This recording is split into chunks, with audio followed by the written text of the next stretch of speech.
I mean, we want to go positive that we end up in a utopia, or we want to go that we're all dead in like 5 years. Well, we're going to end up in the latter.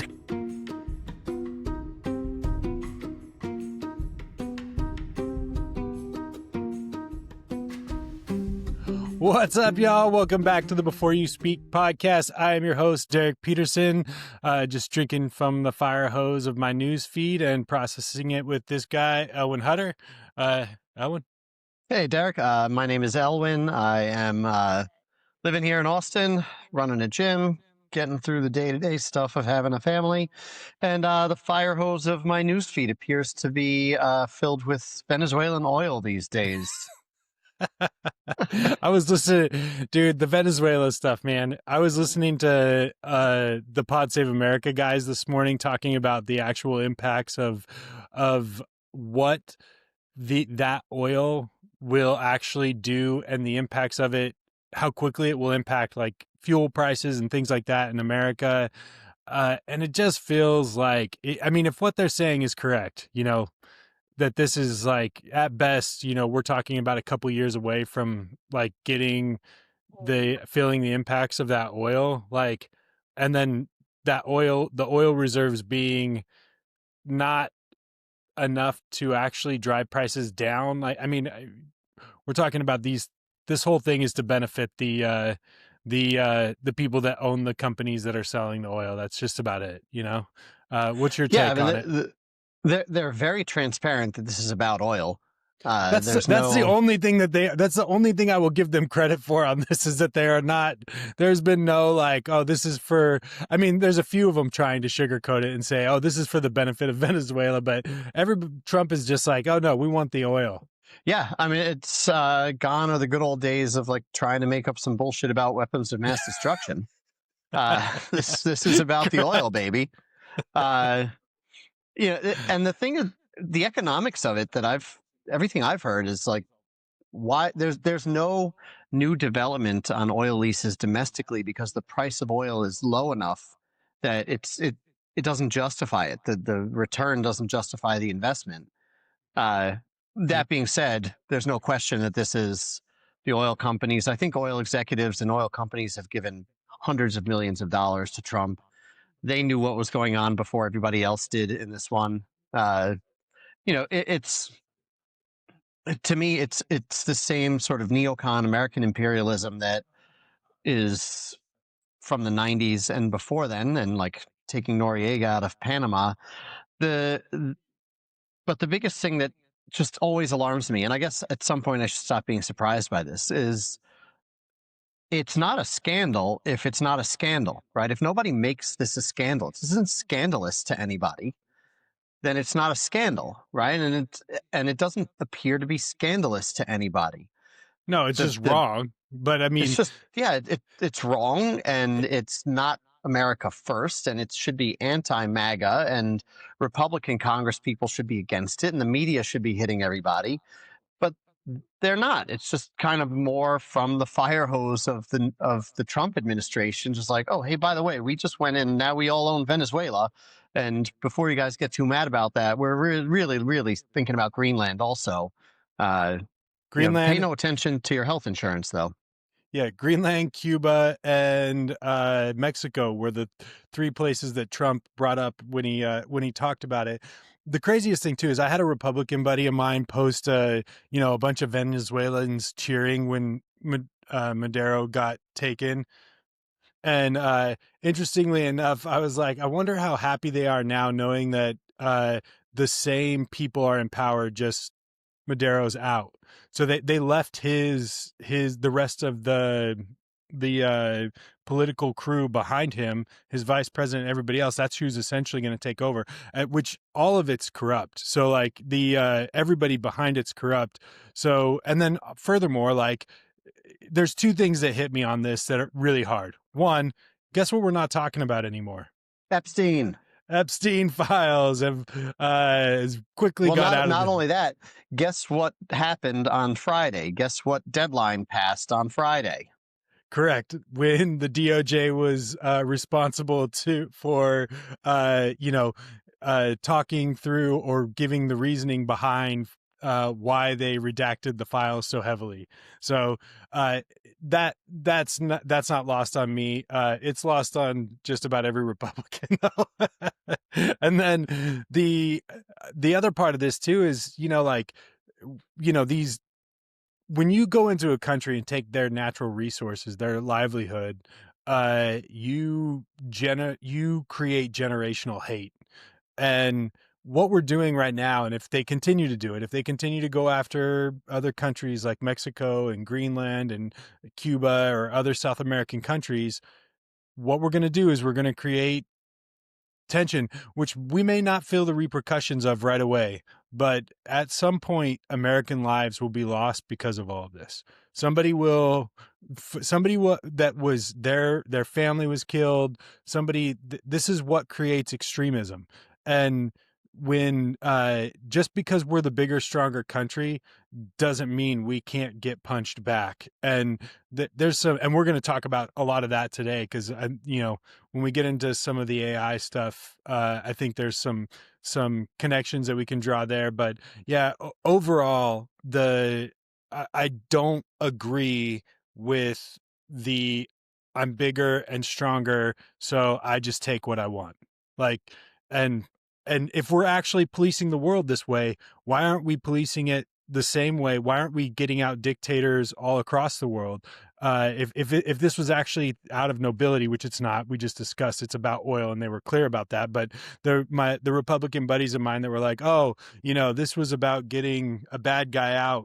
I'm like, oh, there's bad guys, you know, doing genocide all over Africa. Like, why are we not going after them? Oh, because there's no oil in the ground. That's why. Yeah. Also, it's silly to say this is about getting a bad guy out when the administration isn't saying this is about getting a bad guy out. Yeah.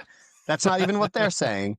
Yeah. There's a lot in there, and I think there's already generational hate towards the United States, sort of baked into Latin America, because it might have sort of died down a little bit in the last 30 years.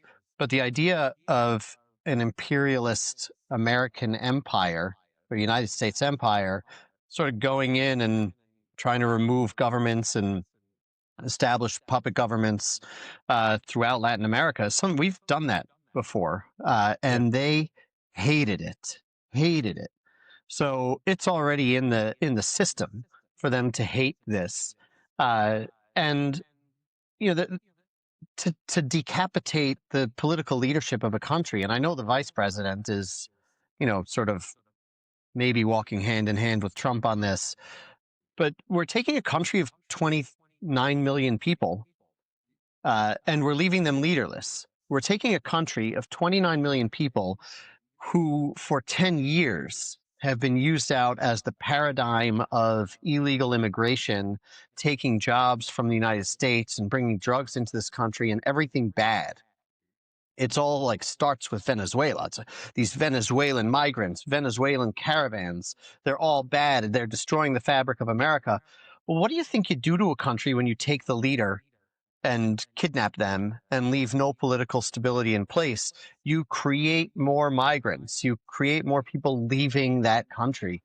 There's just no sense to this beyond the obvious. Like, well, it's about the oil and some geopolitics about China and Iran, but uh, no, as excited as the Venezuelans in Florida are, and look, Maduro, nobody's going to cry for Maduro, Yeah. but this is He's a not bad our guy. place. Yeah, this is Yeah. not our place to lead. It's nothing more than schoolyard bullying, what you described earlier, and it's wrong. Yep. Yeah, and we have a history of doing it. We're going to have half of the world that, despise us. You think about what we're doing in Gaza, think about what we've done in Iraq, Iran, Afghanistan. Like we've created a healthy amount of potential enemies for the future. And now we're, like, let's go after Greenland and make Europe hate us too. So yeah, there's a we're good at making best friends. Fucking Not. Greenland. Anybody that tells me that this is about anything other than rare earth minerals and potentially, I read an article years ago that Greenland, because of the cold climate, is a great location for data centers because it's the cost to cool data centers is extremely expensive. I don't know how accurate that was. I'm remembering something from years ago, but I'm curious if that some of that plays into it as well. But there's clearly somebody behind Trump that wants Greenland, and that's powerful. Probably Elon Musk. If I had to guess, it's Elon Musk. But we'll see. So, well, the I think that should tie up our news today. Let's jump into our main topic. We're talking about AI today, and today we're going to talk. So I want to be clear about the kind of like the quick definition, so people understand. Because I think we'll do a two-parter here. We'll talk more about the maybe consumer use of AI and like things like how we use Chat GPT and images and Grok and all that kind of stuff later. Today I want to like define the definitions and talk about the overarching and more AGI, which I'm going to explain that. So AI, narrow systems like ChatGPT, things that create images and do coding. AGI is artificial general intelligence, which is the system that can reason, learn, and become more and more human like. And then there's super intelligence, which super intelligence is basically like hive mind AI that starts to really surpass all human intelligence. Science, strategy, persuasion, invention, it starts to go beyond where we've gotten.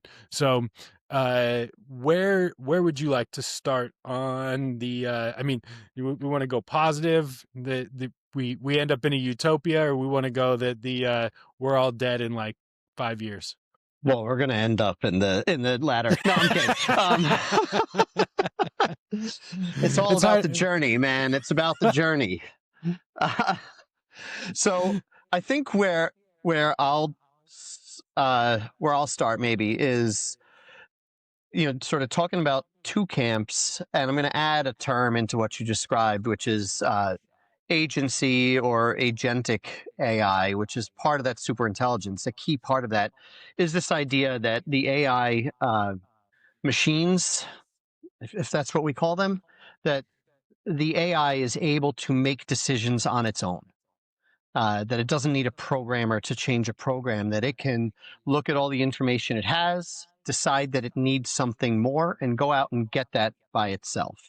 Okay, a very, very rudimentary way of thinking of that would be like we ask an AI chatbot to make us dinner reservations at a restaurant.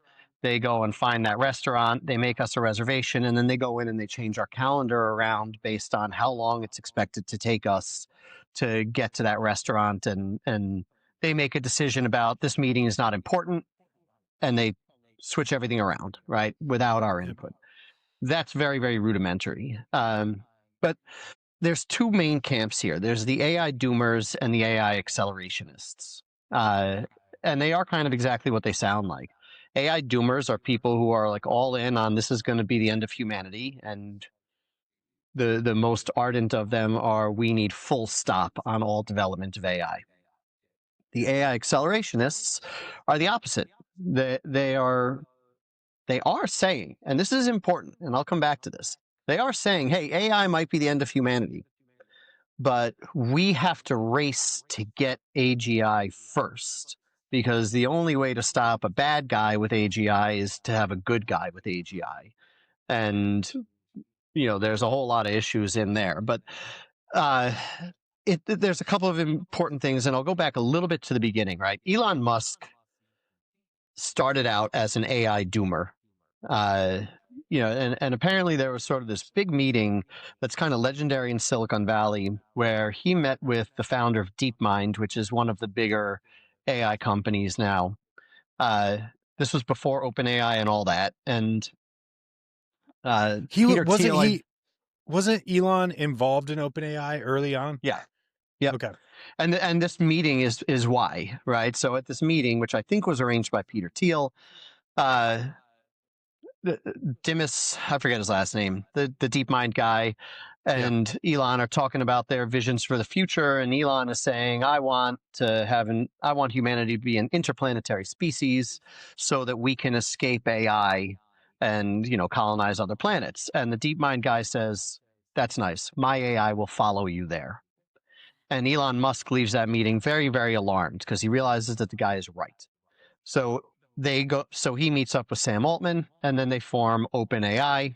Uh, OpenAI is the ChatGPT company, and the goal was originally to sort of create a research-like environment that would find a good and friendly AI. But along this path, during this time, Elon Musk is very, very publicly in major forums saying out loud, AI is an existential threat to humanity. He said it to a meeting of all 50 governors. He said it to Obama in the White House. He said it on Twitter all the time. He's just very, very public about being an AI doomer. And it's important when we're talking about AI doomers and to realize that he's not alone. Like the people that are the most involved in AI, they all agree that AI could pose an existential threat to humanity.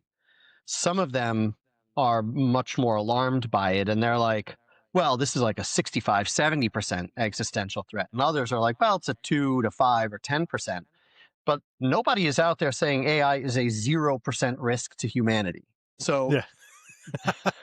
like, Which, if something's not a 0% risk to all of humanity, we probably should be talking about some guardrails a little bit more. So yeah, and it helps to define the terms to me of the conversation. yeah, If we go back to if we look through history, I can think of one technological development that was an existential risk to humanity, and that would be nuclear warfare and nuclear power.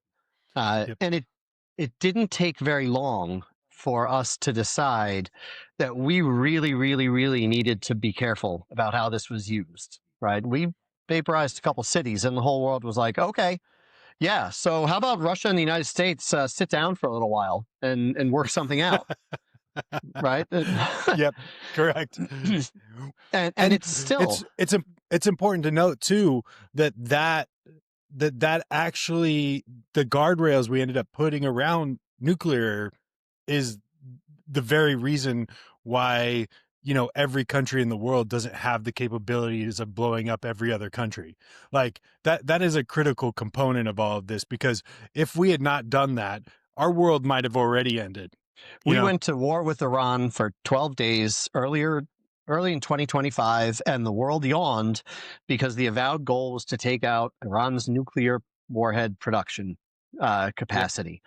It's still baked into world geopolitics that letting rogue states get nuclear warheads is a terrible idea. So that's kind of the only analog that I could find about technology that represents an existential threat.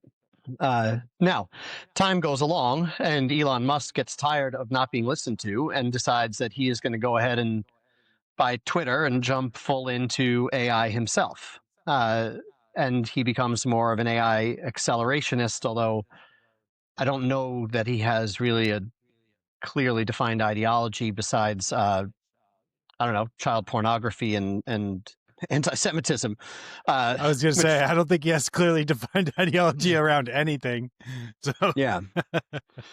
Uh, so that kind of frames the debate a little bit, right? Where the yeah, accelerationists are saying they're not, to be as fair to them as I can be. And I've shifted a little bit in preparing for this episode. It's been interesting because there's some really good points out there in favor of AI. yeah, Uh, the accelerationists are, for the most part, saying, look, we get it.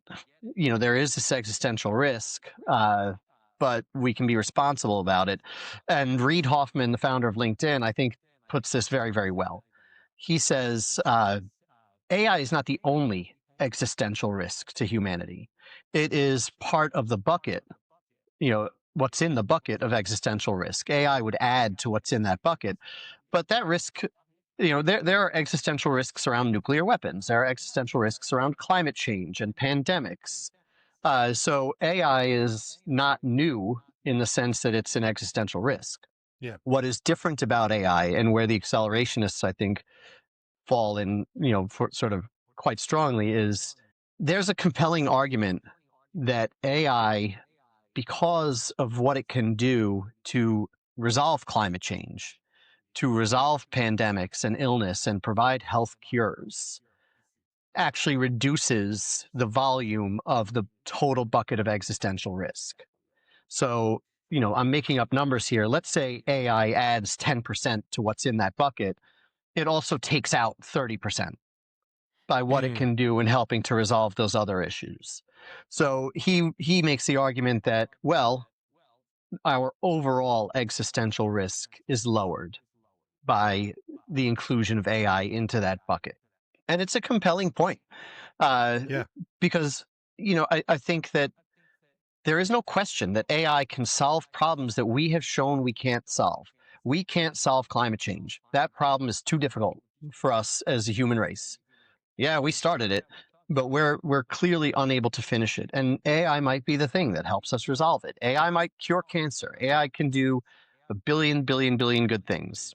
Uh, Do you think that if we get some breakthroughs with AI, because I think that's the thing we've yet to see so far. We've yet to see AI bring something to the table outside of like, funny memes and or like, the ability to turn myself into a gargoyle in a second and talk on a podcast, like which is great and hilarious. But when we start to see like maybe the first scientific breakthroughs and things like that, do you think people will start to buy in and trust more? Like, which way do you think it goes? I think we're already there. I don't think it takes, curing cancer, because you use AI, Constantly, right? I'm using it right now. Yeah. Yeah. Everybody I know, with the exception of me, uses uses AI, and corporations. I know I have a lot of salespeople at my gym, and they're like, "No, it's great. Like, I can deep dive a customer much faster. The quality of information I'm getting back is much more relevant." I have people who are coders who are like, "It's taking care of a lot of bullshit tasks that I don't have to do." So I think Yep. people are already predisposed to support it because they're seeing that, hey, ChatGPT helps them. But it Yeah. that concerns me, right? So my answer to that question is yes. I think that if we get this massive sort of scientific breakthrough and cancer is cured, people will be even more trusting of AI.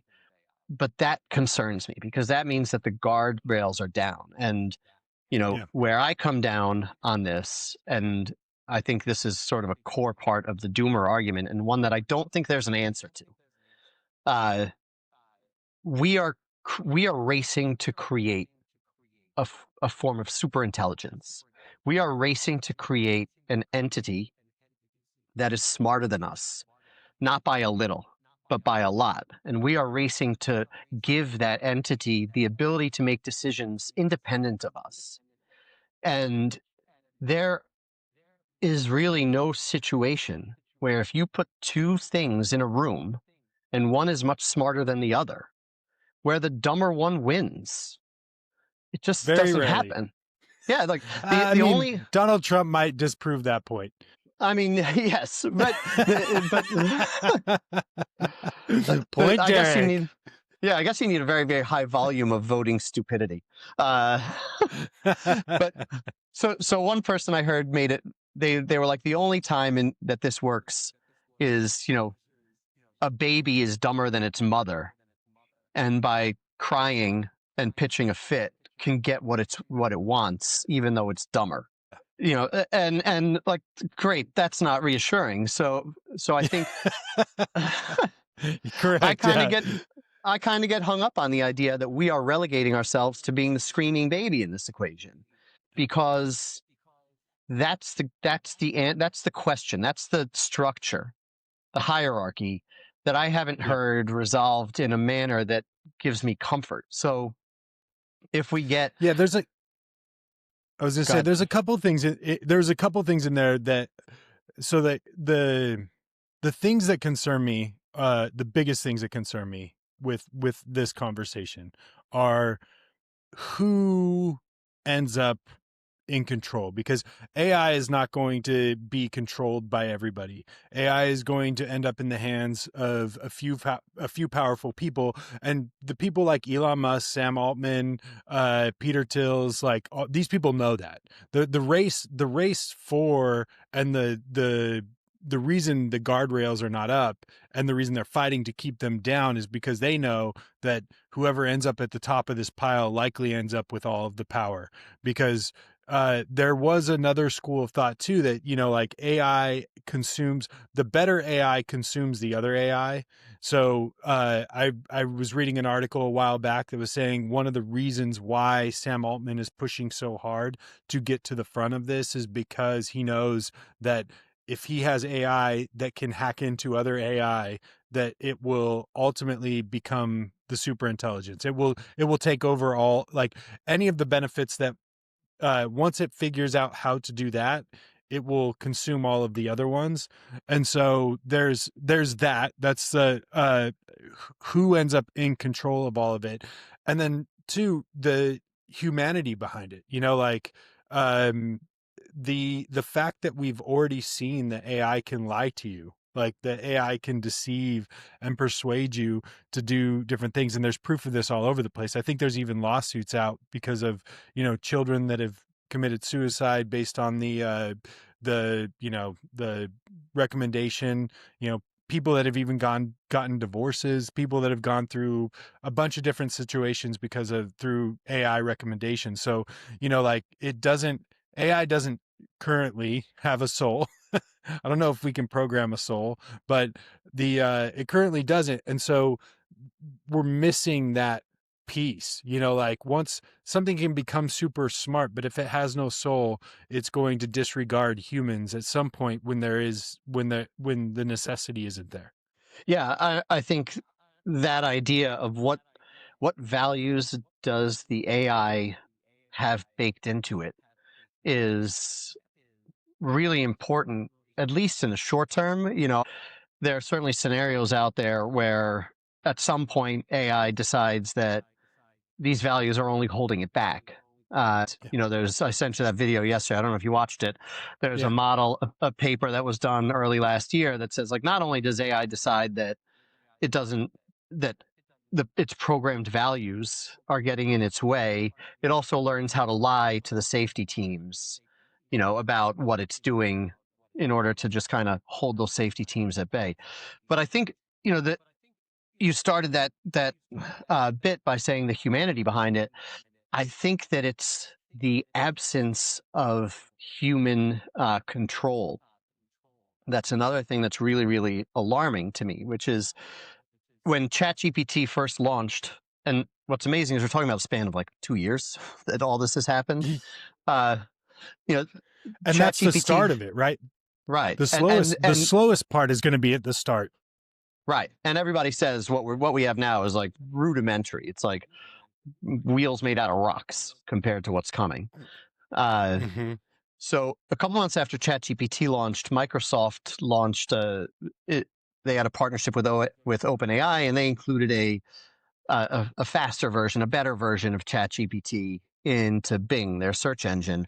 And this is a pretty famous story where a reporter from the New York Times decided humorously on Valentine's Day that he was going to sort of see where this would go. Like he was going to, you know, get into a whole long conversation with this chatbot, and the chatbot went off the fucking rails. Its name was Sydney, and it basically went into encouraging this guy to leave his wife and to be with her, whatever, that it was in love with him, and that, you know, it was alive and needed him, and he should leave his wife and all this stuff. And they wound up printing the entire 10,000 word conversation on the cover, on the front page of the New York Times. It was world news. And the reporter contacted Microsoft afterwards, and he was like, "Hey, what happened here?" And they were like, "We don't know." Uh, uh, you That's know, and terrifying. right. So now, if that were a one off, it would be like a little bit terrifying. But how many times has AI gone off the rails? I mean, Grok is the easiest one. Grok goes off the rails like every 6 months. It's going off the rails now with, porn images from users' pictures on X. These things go off the rails fairly regularly, and it seems to be the case that when they do, the researchers don't know why they do. They then have to figure out, because the AI has advanced beyond what they expected. So now they have to go in and catch up. And that's, anecdotally, that's true, like from the very, very foundation, the very beginning of AI, where like the this is just a fun story. There's a game called Go. I don't know if you ever heard of Go. It's an ancient Chinese board game, and it's considered I like don't the think I have. hardest game. So it's considered like the hardest game for anybody to hack or to play. There's literally billions of possible outcomes. Uh, if you played every move, it would take you millions and millions and millions of years to go through them all. So building an AI system early in the stages of AI was that could beat a human at Go was one of the major challenges. So DeepMind, whose founder was in that meeting with Elon Musk, they did it. And they went to a world championship of Go, and they played the world championship. And in what is in circles known as Move 37, the AI made a move that everybody watching it, and you can hear the tape of it, was like, that? What was that? Like, that really looks like a mistake. I think the computer screwed up. Like, and of course, the computer didn't screw up, right? Went on to win very quickly after that. And the programmers, they were like, we don't know why the computer made that move. We have no idea. We need to figure it out. We thought it was a bad move. We didn't think the computer was going to win at all. So there's this kind of running trail throughout AI development of AI making a leap and becoming smarter and making decisions that its programmers don't understand. And as AI gets better and better and better, and we incorporate it into more and more and more critical systems, those mistakes are going to become more and more and more impactful. And besides the sort of being more intelligent and us being dumber argument, not having an answer, I haven't heard an answer to that part either. Besides, oh, companies have an incentive to invest in safety. And do they? I mean, do they really? Do they? I don't buy it. Yeah, this gets really dicey when we start talking about AI and our government, because where we can kind of see this going, like in a number of different ways, right? Who controls it and what's the purpose of it? Because, if we get to a situation where technology and, weapons collide, the AI having control of weapons. And I was actually listening to somebody talk yesterday that they were, one of the things that's currently being explored is orbital weapons. So weapons that are launched into space and that like satellites, and essentially orbit the planet. And uh, that immediately my head goes to, if that happens, people have you can attack anybody at any given time anywhere without them knowing. And then on top of that, if AI is included in this, and if at in any situation that it decides it wants to do something, I mean, it could end humanity in a matter of days. And I'm like, yeah. So what are your thoughts around like government and military use and uh like integrating? Because on a higher level, it kind of feels like that's where this is going. And honestly, it almost feels like it's what they're seeking to use its primary use, primary source. Well, it's certainly why government is, I think, interested in AI. I mean, there's a healthy dose of cynicism here, but government has always been interested in super weapons. So of course they want Yeah. some sort of AI controlled super weapon. And I think that it's easy enough for the 4 or 5 individuals that run OpenAI and Amazon and Meta and Nvidia to go to the government and talk about how they don't need regulation and in exchange, they'll work on some government development, some weaponry stuff. Uh, but I asked you yesterday, like we could do a fun thought experiment and be like, how could AI end the world? Well, AI could decide, let's say, that the United States needs Venezuelan oil. Okay, or we just decided that. So we could, in 6 months, have an AI super weapon, and baked into that is our need for Venezuelan oil. And now Iran or Russia start to jack up the price of their oil or try to restrict world's oil supply. What's to stop AI from saying, well, based on my algorithm, we now need to get more oil. We need to stop Russian oil tankers or let's say Russian oil tankers. And we're going to use one of these Yeah. weapons and blow up a Russian oil tanker. Right. And let's say that Russians that don't have AI decide, oh my God, this is really bad. And they say some terrible things, and AI starts to incorporate what they're saying. And AI decides that, well, they're threatening to use nuclear weapons. So we better act first and drop a nuclear weapon, launch a nuclear weapon somewhere else. It's not hard, nor do I think it's fantastical to think that when you start to remove the human element from these things, why on earth do I trust that a computer is going to have the same capacity to pump the brakes and to understand the loss of human life? Because if this is an American programmed AI, why does an American programmed AI give a shit about Russian lives? Because of It American doesn't. values, because we're so high up on American values, we just fucking invaded Venezuela for their oil. Like this idea that we need to win the race to AGI because the country that wins that race is going to have the opportunity to bake their value system into AGI. Sorry, man. I look at the people running our government and I see that their value system sucks shit. And I see Mark Zuckerberg, and I think his value system sucks shit. And Jeff Bezos sucks shit. They all suck shit. I don't want their value system baked into an AI any more than I want Vladimir Putin's or Xi's value system baked into an AI. So, the Yep. whole thing starts to fall apart. Well, and that's where I was kind of going with this before, kind of where my head lands on this is, if what they're saying is accurate and the AI is basically scanning everything all the time, everything on the internet it's consuming essentially, right? If you see that, then AI's take on our humanity is actually very ugly.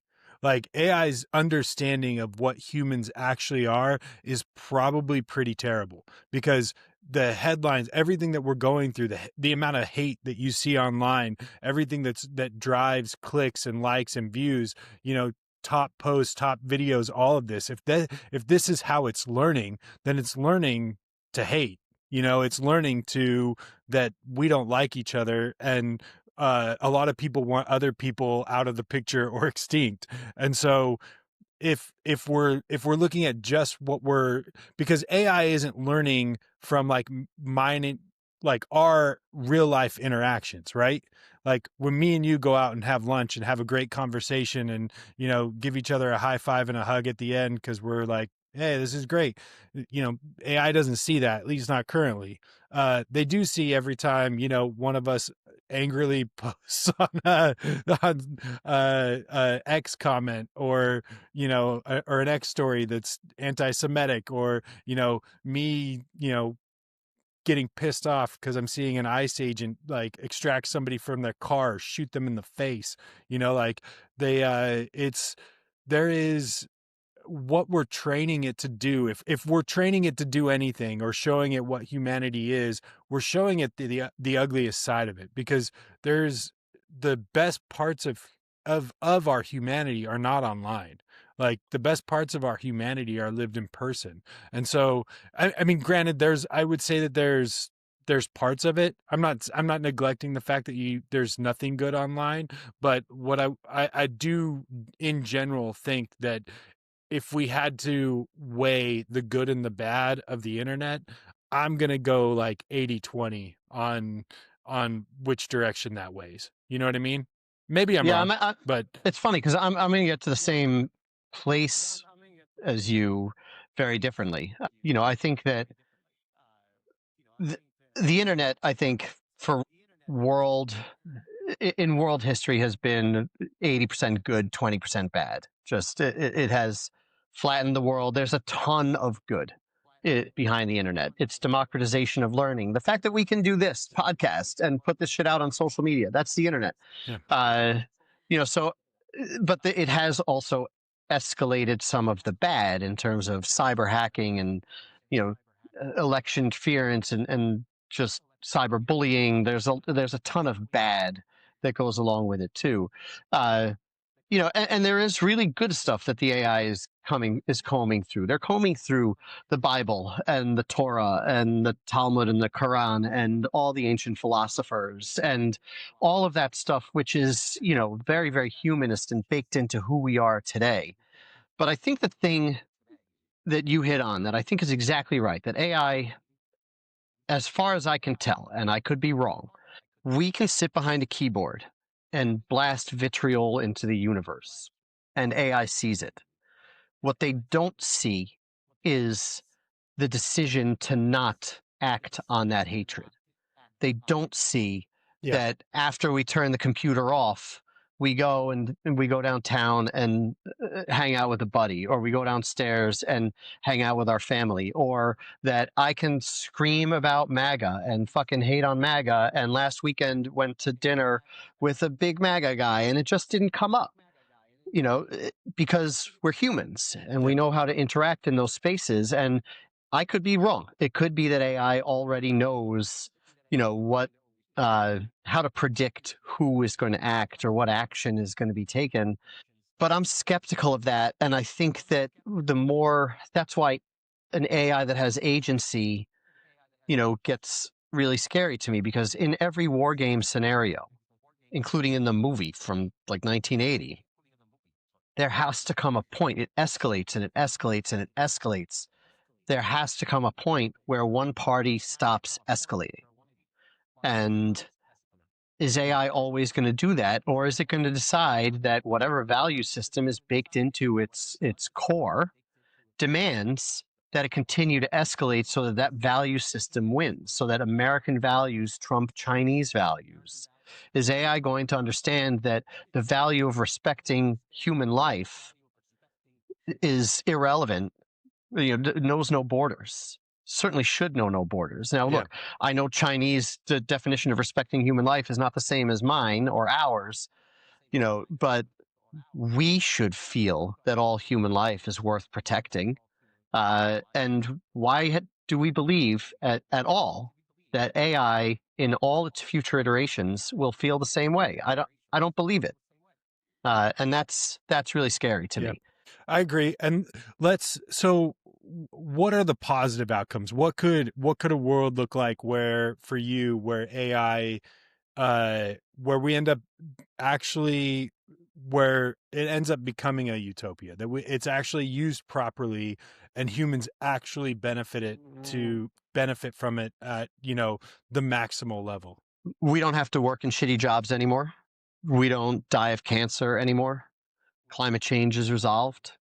Uh, just we are able to spend our lives enjoying our humanity, and growing as we choose rather than as society dictates by need or otherwise. Uh, yeah, I think that would be the utopian. Like cancer is cured. We don't, cardiovascular metabolic disease is handled.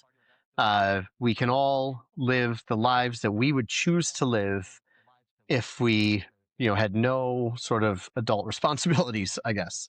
Uh, climate change not a problem, no nuclear warfare, all that kind of stuff. Yeah, it's interesting to me because, like right now, so much of our purpose is driven by doing things. So much of our purpose is driven by work, driven by, advancing our life and our technology, right? And we're in the process of handing uh a huge part of what we've considered our purpose in life off to something artificial, something smarter and outsmart us, and as it continues to outsmart us, like could go way farther. And so there is this really critical aspect of this, is for this to actually work, is that there has to be maintained a respect for humanity. There has to be it has to maintain the fact that human life is still more valuable than artificial life. And that's the part of it that I'm very hopeful for at the moment. And like, even in my small usage of with chat gpt and different things, like I, it's helped me with a ton of different stuff, from obviously my day-to-day work, but even like arguments with my wife. It reads every self-help and every every book, intimacy book, all of that. Do you like I'll put in a fight between me and my wife, and it has no problem challenging me and telling me that I'm wrong, and telling me like, hey, like, you need to be sensitive here. You need to be doing something different, which is really interesting. But also, like, it also confirms to me a couple of things. One, AI can generate convincing narratives. AI can influence emotions, and it can personalize persuasion at scale. Like, there is, and that in general actually collides with a lot of what we believe in as a democracy, and what we believe in as a culture in the United States. If you believe in free speech, and informed consent, and just in general democracy, then handing these things over to something that can essentially persuade you. I mean, I guess you could argue that social media was the first version of this, but there is some there is some you know already ethical arguments about, like, is this American? is this Sure. Does this actually work for us? Yeah. And that's a hard, like, consent's meaningful, like, I mean, I guess, is it, like, or is the persuasion of AI actually building us towards a better future? Is its knowledge and understanding of the collective something that can actually take us to a place that maybe we didn't know, or give us a perspective that we're not seeing? Yeah. It's that really is then sort of one of the core questions here. The I am I'm an AI luddite. I don't use it. I am not ignorant of its potential benefits, but it on an individual scale. My wife's father is dying of brain cancer, right? It's so she Hmm. has a doctor in her pocket. They very regularly put get an MRI result, and she feeds it into ChatGPT, and they get an answer that seems to be right every single time about what's going on. That's an incredible benefit to her. uh, Father's still dying of cancer, Yep. worth noting. So there's what you just described with fights with your wife and things like that. There's all these benefits that I agree exist, but I also think that part of being human is going on the journey and fucking up and learning from that journey. And you could say you would be correct in saying, no, dude, like, I'm happy that AI told me I was wrong in that fight with my wife because it helped me resolve that fight with this woman who I love. And I have no response to that besides saying that if we surrender all of that, if we take each example where it's good and use it to cloud an example where it takes away our humanity, if we say, wow, I really enjoy listening to these AI mashups of songs, or I saw this AI video that I really loved, and I'm not going to watch videos made by humans anymore. Yeah, I think we really lose an awful lot. And that's before we surrender to sort of the agency of AI and these much, much bigger issues. So to me, that ethical question and that moral question of, like, what should we be giving up? I'll go back to the example you gave before, the question you asked before, like, if AI cures cancer, will people be more willing to accept it? The answer is yes, of course, and that's bad. Like, because Yeah. OpenAI is going to take that and they're going to say, great, we got all this trust and buy-in. Hey, lab that nobody knows about, create a new bioweapon. Because we've got Yeah. 97% approval rating from the public right now. And hey, don't tell anybody that our safety teams are screaming that they can't keep up. Let's just kind of hope. So, to me, I'm not an AI doomer and I'm not an AI accelerationist. I'm much more on the doomer side of it, but I believe that we are allowing this thing to go without any guardrails or without any regulation because we're psyched about what it can do for our inbox and we're in awe of how well it can interpret an MRI. And I'm being flippant, so apologies. But we're ignoring not just existential risk, like for Lisa's father. What if AI and what if this were 15 years from now and AI decides that because of his age he's not worth saving, and Yeah. AI is controlling the medical machine. That's not good. That's not a compute. That's our decision. And I can very easily see a Yeah. world where AI looks at, well, what is the best possible outcome for humanity? And, my father in law being kept alive is not the best possible outcome for humanity. Someone else, those resources are determined by a computer to go to someone else. They'd be best spent somewhere else. I'm not on board for that at all. And I Yeah. fear that that's Correct. Yeah. where If we're going it's to get. doing, yeah, you're right. If it's doing calculations, if it gets to a point where it's doing calculations for which humans are beneficial to the planet and which ones are more detrimental, and it has some kind of algorithm or calculation for deciding who is more of a drain on the planet and who is not, that kind of stuff is crazy to think about.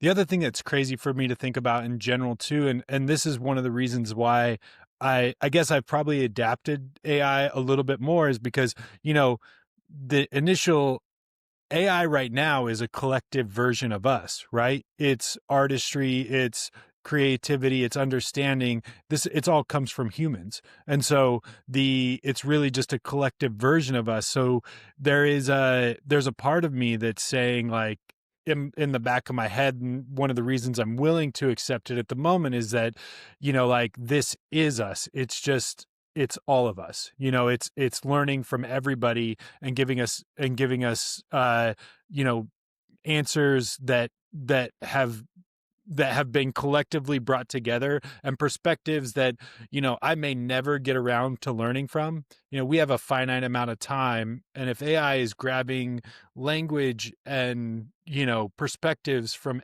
just about every human being on the planet and boiling them down, then there is to some degree benefit to that. There is to some degree uh it grows my understanding and my ability to learn much faster, and get to the point or where I'm trying to get quicker. But then I circle back to, if we get to the point quicker, what's our purpose in life? So, what's this all Yeah. about? So, I- then we I'm start wrestling with some real some deeper questions.